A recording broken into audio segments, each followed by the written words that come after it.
Gracious God, I pray that the words of my mouth and the movements of my heart would be acceptable in your sight, my rock and my redeemer. I'm going to have a drink for this first question I'm going to ask you here.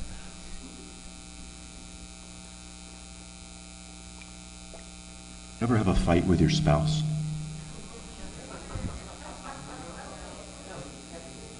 Anybody ever have a fight with your spouse? No? Yeah, one or two? Maybe three?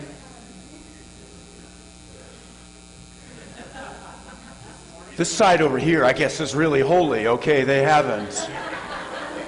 You know, you can feel kind of like a GPS, every GPS on your phone, and it just locks up because it doesn't get a signal, right? And it doesn't know what to do. It doesn't know what to do. It doesn't know which way to go. And kind of like when you're having a fight with your spouse or someone you love, it's like you're afraid to speak. I have experience. Afraid to speak for fear of another blow up or something, right? So you just...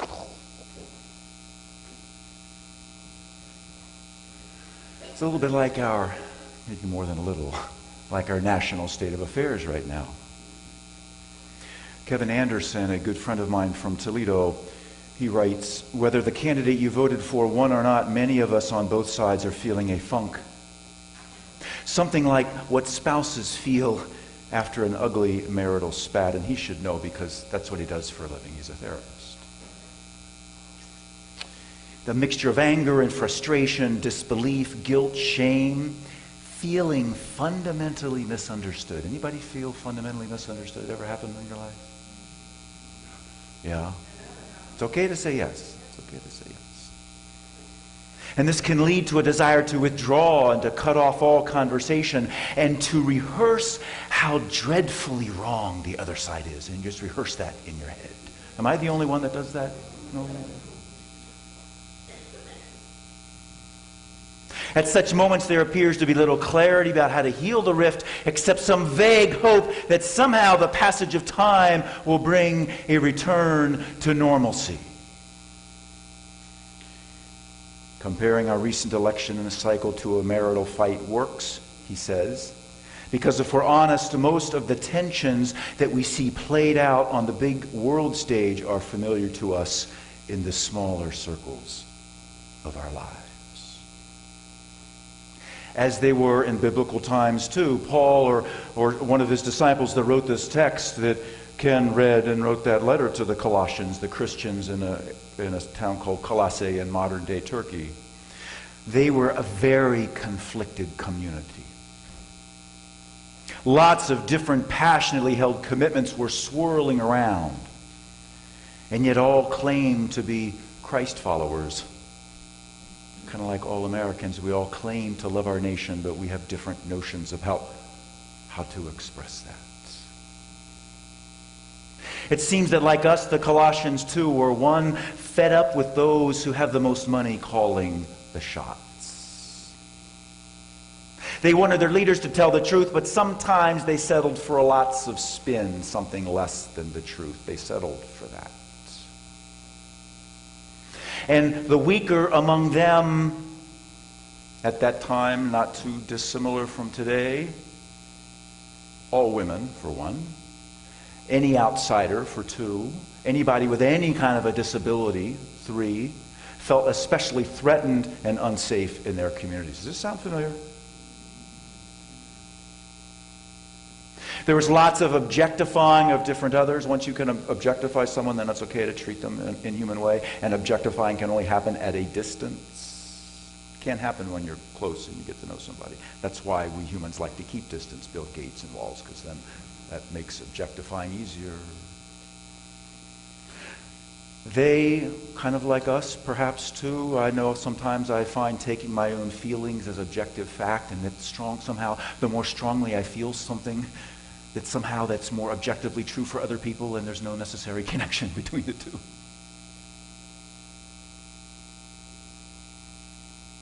So the author of Colossians wanted to ease their fears with a reminder that of God's dream of unity for humankind in the cosmic Christ. This is the cosmic Christ. This is the big. Through him, through Christ, God is reconciling, healing all things to God's self. All the competing claims of this world are somehow held together in Christ. As Eugene Peterson put it, the translator of the Bible, the version called The Message, he wrote, "In Jesus we see God's plan for creation. That all the suffering and brokenness and sin in the world will somehow be gathered up in Christ, who has room for all of us, and for all the brokenness of the universe and our political systems." See, Christ's job, according to Colossians, Christ's job is to hold it together. Our job is to make us available to him in doing that. One of the first ways that we make ourselves available is to let Christ strengthen you and me. Right? To let him strengthen you and me. Verse 11, be strengthened with all the strength in accordance with his glorious might. There's a lot of strength that wants to be transferred if we will let it, if we will receive it. One, strengthen our hearts. Right? There's three areas here. In particular, the cosmic Christ can strengthen our hearts. Kevin Anderson warns of what psychologists warned they call something called learned helplessness. Isn't that a great? Learned helplessness. A sense that it's all too big and messed up for my small little life to make any difference, so I won't do anything.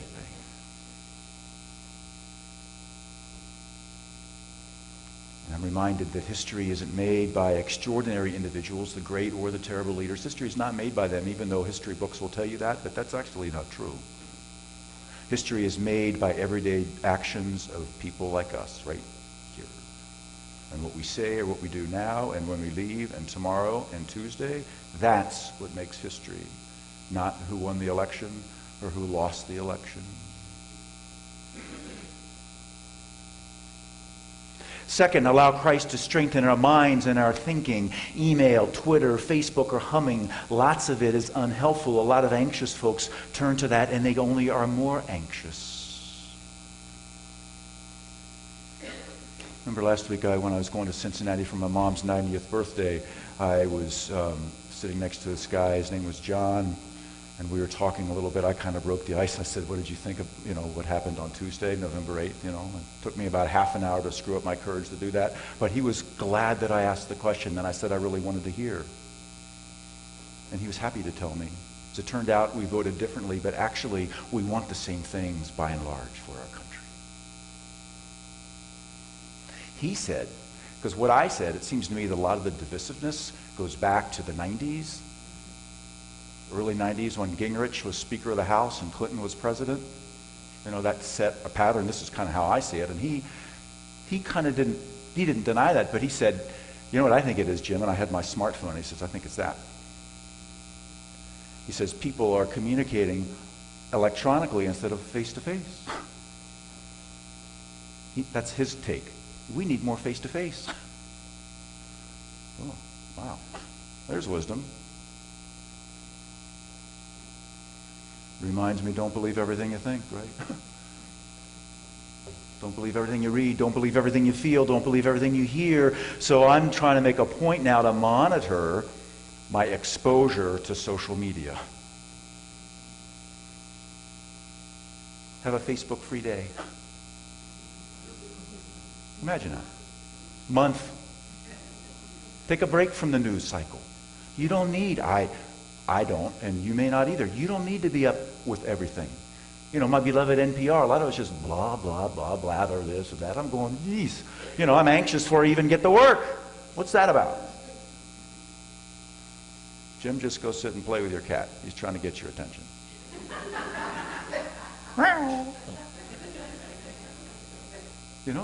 Make that personal connection rather than read or go on, all that stuff. Is there an amen? You know what I'm talking about? Third, allow Christ to strengthen our skills. Okay?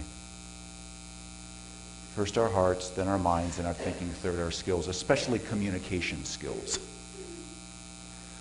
By changing the way we speak and listen to those with whom we live and work each day, we can promote healing.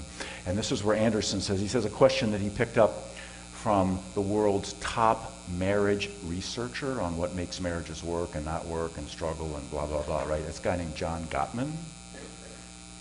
He says, Gottman says, that when couples argue, and again, where I'm going with this is I think this is key to helping our nation heal, our communities heal. He says that when couples argue, they're often not having the conversation that they really need to have.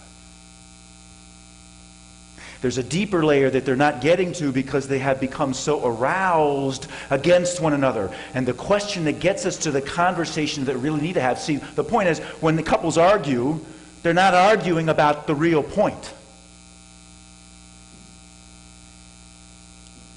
He says what gets couples beyond that to the deeper level of the real issue is when one stops and asks the other, what's the dream behind this conflict for you? What's the dream behind this conflict for you? He said, I've seen this produce magical results in my own marriage and for thousands of couples I've counseled, he says. See, people don't go into tension for no reason. We're always defending a dream of some kind. Sometimes we're not able to articulate what that dream is, but when we go into tension, we're defending a dream, is what Gottman says, and my friend Anderson.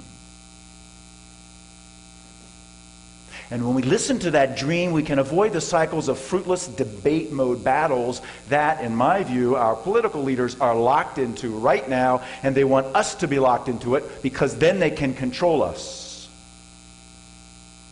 Don't let them do it. Continuing, he says, let's look at how this works on a small scale. You guys with me on this at all? Sometimes you get really quiet. I can't tell if you're asleep or you're like... Okay. If a husband gets angry at his wife for the high balance on the credit card statement, I know that never happens here, and she reacts with anger. Now, this can go either way, okay? Not that wives do that. Husbands do that just as well, right? She reacts with anger and defensiveness, and they can easily withdraw and wonder why they must cycle time and again through the same conflict, because this conflict comes up every month when the bill comes. But if one spouse asks, what's the dream behind this conflict for you, and really listen, see, that's the thing. If you ask that question, you have to listen. Rats. You can't, if you ask that question, you can't be thinking about what you're going to say when they stop talking. You can't do that. And that's how most of us listen, which really isn't listening. It's just some form of hearing. Probably hearing impairment. You have to listen, which means don't be thinking about what you're going to say when they stop talking. If I'm sounding preachy today, forgive me. A lot of this is coming from my own life, right? So if the husband really listens, she might say, my dream is to have the freedom to make my own spending choices. She might say, I want to be in a marriage in which I don't feel scolded like a child, but truly valued for who I am. If she reciprocates, and the question to him, he might say, my dream is to not feel so constantly stressed by our spending. See the dream? That's a dream level. Or I dream of living within our means and being able to save for an enjoyable and secure retirement. Who's right here? Both dreams need to be heard, but neither can be heard if the discourse stays at the level of attack and defend. And if you don't remember anything else I say today, remember that. If the discourse stays at the level of attack and defend, you won't get to the dream, no healing will occur, and it'll just get worse. But you have the power unilaterally to get below the level, the deeper level that's below attack and defend, which is going, well, pretty common these days, right? So imagine asking someone who voted for a candidate that perhaps you can't stand. You ask them, what's the dream that led you to cast your vote that way? See, that's a good question. That's an honorable question if you ask it with reverence, right? What's the dream that caused you to cast your vote that way? And imagine avoiding, again, any tendency to discredit or debate what that person says in response to your question. No debating, none of that. I know when I asked a version of that question to the two guys last week in Cincinnati, one said, I voted for the person who I felt could bring back our industrial jobs, right? Which our corporations in league with politicians have been offshoring, right? for the last 20, 25 years. So my son, because he's 60, he says, I'm kind of free and clear, but I want my son to be able to support his family. Wow. But don't think I'm a racist, because I'm not. The other guy said, I dream of a government that works again, so I voted for someone who I thought could somehow break the gridlock in Washington. I voted for the hammer, because the gridlock in Washington is bad, and I'm ashamed, and I don't want that for my kids. Pretty good? Or how about this? I dream of America where everyone is included and we live up to being a beacon of tolerance and justice for the world. That's my dream of why I voted for who I voted for. Or I'm feeling afraid every day about terrorism. I dream of all of us being able to be safe from random violence. Or this one. My dream is that women will one day be given the respect and dignity and equal pay they deserve.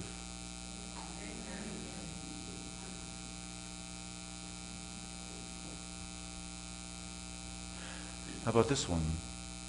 I'm afraid of getting sick and being without insurance. My dream is to have health care available not only for me, but for everybody.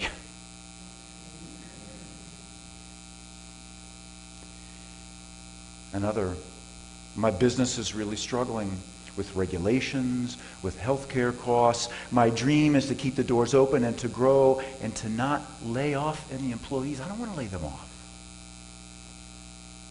So I voted for the person who I thought could most help me with that dream.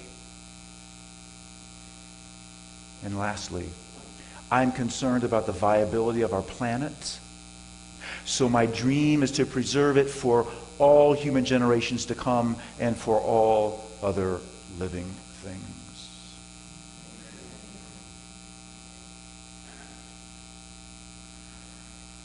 As I read these expressions of various voters' dreams, if you're like me, you sometimes perhaps wanted to react, to give perhaps your own version, or for me, give my own version of, well, but. But Anderson says, if it's going to work, right, what's the dream behind the dream? What's the dream behind this conflict needs to be followed up with 3 other magic words. Are you ready for this? Okay, here we go. So what's the dream behind this conflict for you, right? And then you listen without thinking what you're going to say. And then here's the 3 magic words. Tell me more. Tell me more. See, it's not a question. It's not defensive. It has nothing to do with it. Just tell me more. The idea is to kind of like turn the water on, get the water flowing, and then keep it flowing. Tell me more. Tell me more. Tell me more. When we avoid, Anderson says, the tendency to give our answer to another person's dream or tell them why their dream is wrong or why it's less important than mine, then I open up the possibility of civility and understanding and healing. Does this make a little... Yeah. Try it when a loved one is upset with you. What's the dream here for you? Tell me more. And just keep saying, tell me more. Here, you want some coffee with that? Tell me more. Whatever. Here, how about a neck rub? Tell me more. Tell me more. As a pastor, I've had the privilege of listening to many people's difficulties and fears for 14 years now. And I have yet to meet a perfectly wise and loving and selfless person, someone with all the right answers to life's biggest philosophical and political and economic or spiritual questions. And I can't be that person for the people who seek my consultation, because I also am a work in progress. I know that's patently obvious to some of you, but I just thought I could say that.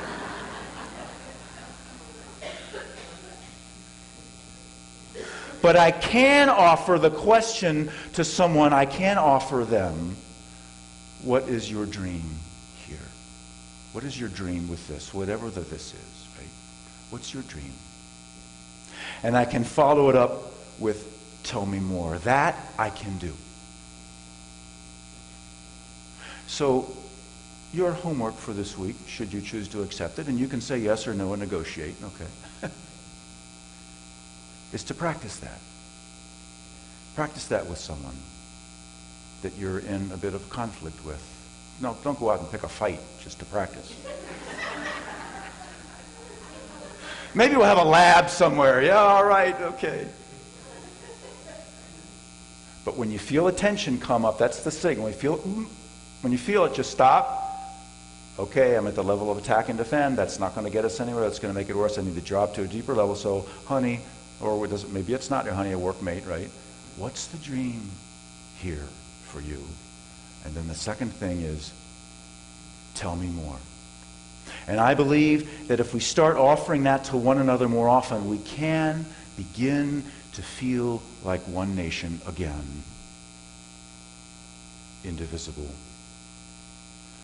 What's the dream? Tell me more. And the people said,